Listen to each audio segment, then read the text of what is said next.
और हिंदी साहित्य के तृतीय वर्ष के प्रथम प्रश्न पत्र में हम ढोला मारू दोहा पढ़ रहे हैं, जिसके अंतर्गत 120 तक मारवाणी का संदेशा हम पढ़ चुके हैं। 121 से हम आज पढ़ने जा रहे हैं। मारवाणी के संदेश में मारवाणी के मन की अंतर्व्यथा, विरह वेदना महत्वपूर्ण है। इसके अतिरिक्त जो सबसे महत्वपूर्ण चीज है बच्चों, वो ये है कि मारवाणी ने विभिन्न लौकिक उपमानों के द्वारा अपनी विरह व्यथा को प्रकट किया है। कवि की सबसे बड़ी विशेषता यह है कि इस काव्य को पढ़ने से हमें लौकिक उपमानों, लोक रूढ़ियों और लोक में प्रचलित बहुत सारे रीति रिवाजों का पता चलता है।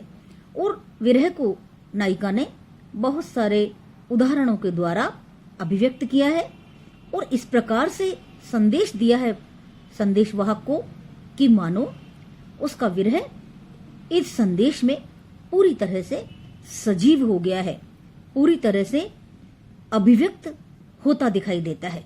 तो हम 121 दोहे से अब पढ़ने जा रहे हैं। दाढ़ी एक संदेशड़म ढोले लग लई जाए, कण पाकर करसण हुई भोग लियम धरि आए। नायिका ये कह रही है कि हे संदेशवाहक, ढोला तक तुम एक संदेशा जरूर पहुंचा देना। क्या संदेशा पहुंचाना? कण पाकम, कि जिस खेती को तुम्हारे लिए बोया गया था वो खेती अब पूरी तरह से पक गई है।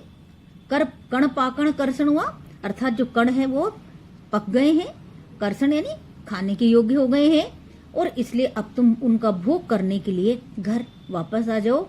और भोग लियम धरि आए, कि आकर के तुम इसका भोग कर लो। अर्थात नायिका ने विभिन्न लौकिक उपमानों के द्वारा, विभिन्न लौकिक वस्तुओं के द्वारा अपनी विरह वेदना को अभिव्यक्त किया है कि अब जो खेती है, अर्थात इसका भावार्थ तो यही निकलेगा कि नायिका यौवनवती हो गई है, लेकिन किस किस तरह से उन्होंने अपने भावों को अभिव्यक्त किया है कि जो खेती तुम्हारे लिए बोई गई थी वो अब पूरी तरह से पक गई है, तो अब तुम आकर के उसका भोग करो। दाढ़ी एक संदेश ढोलक लगी लई जाए, जोबन फट्टी तलावड़ी पालिन बंधु काए। बहुत ही महत्वपूर्ण बात इसके अंदर छिपी हुई है कि हे दाढ़ी एक संदेश वह है, ये संदेशा पहुंचाना ढोला तक। क्या पहुंचाना? जोबन फटी तलावड़ी, कि यौवन की जो तालाब है वो फटने को तैयार है, अर्थात अब वो पानी है वो बहने को तैयार है, पूरी तरह से भर गया है। पालिन बंधम काई, अब आकर तुम इस पर पाल क्यों नहीं बांधते हो? अर्थात अगर तुमने आने में देर की तो तालाब पूरी तरह से जैसे भर जाता है, और अगर उस पर पाल बंधी हुई नहीं होती है तो उसका पानी बह जाता है, वो बाहर भी नुकसान करता है बह करके, और तालाब की महिमा को भी खराब करता है कि जो तालाब है उसके अंदर पानी बचेगा नहीं। तो ये जो क्या बोलते हैं, ये जो कथन है कि तालाब है वो फट जाएगा, उसके द्वारा नायिका ने बहुत मर्म की बात यहाँ बताई है कि यौवन भी समाप्त हो जाएगा, और अगर मान लीजिए कि कहीं कोई ऊंच नीच हो गई, अर्थात नायिका के वश में अपने यौवन को रखना वश में न रहा, तो फिर क्या होगा? तो अगर जग हंसाई होगी, या फिर नायिका के माता पिता उसका दूसरा विवाह कर दे, मान लो ऐसी कल्पना है, तो फिर क्या होगा कि तुम उसका उपभोग नहीं कर पाओगे। तो इसलिए नायिका ने ये उदाहरण दिया है कि अब आकर के तुम इस यौवन की रूपी तालाब है इसके ऊपर पाल बांध दो। पाल बांधने का मतलब है कि अगर नायिका का पति से मिलन हो जाएगा तो फिर क्या होगा? तो तालाब भी सुरक्षित रहेगा और यौवन है वो बाहर बहेगा, यौवन रूपी जो पानी है वो बाहर बहेगा भी नहीं। तो लौकिक विभिन्न लोक की बातों के द्वारा नायिका ने नायक को बुलाने के संदेश भेजे हैं। पंथी एक संदेश लग ढोलई पहचाए, कि विरह महादग जागे और अगिन बुझावो आए। आगे के दोहे में नायिका ही बता रही है कि एक संदेशा ढोला तक पहुंचाना। क्या पहुंचना?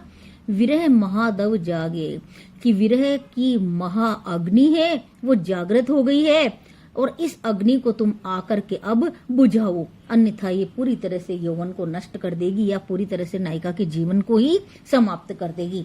तो यहाँ नायिका ने बहुत सारे, ये लौकिक उपमान है कि विरह को अग्नि की उपमा दी जाती है कि जिसके कारण नायिकाओं का शरीर है वो सूख जाता है, क्योंकि उनका खाना पीना सब बंद हो जाता है, या नायक की याद में या उसके विरह के कारण नायिका अपना ध्यान नहीं रख पाती है।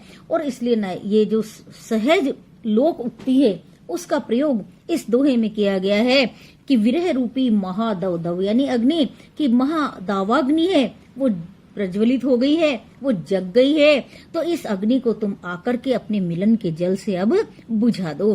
तो यहाँ भी कवि ने नायिका के विरह को महादव की उपमा दी है कि किस प्रकार से दावाग्नि है वो प्रज्वलित हो गई है और इस अग्नि को अब तुम ही आकर के बुझा सकते हो।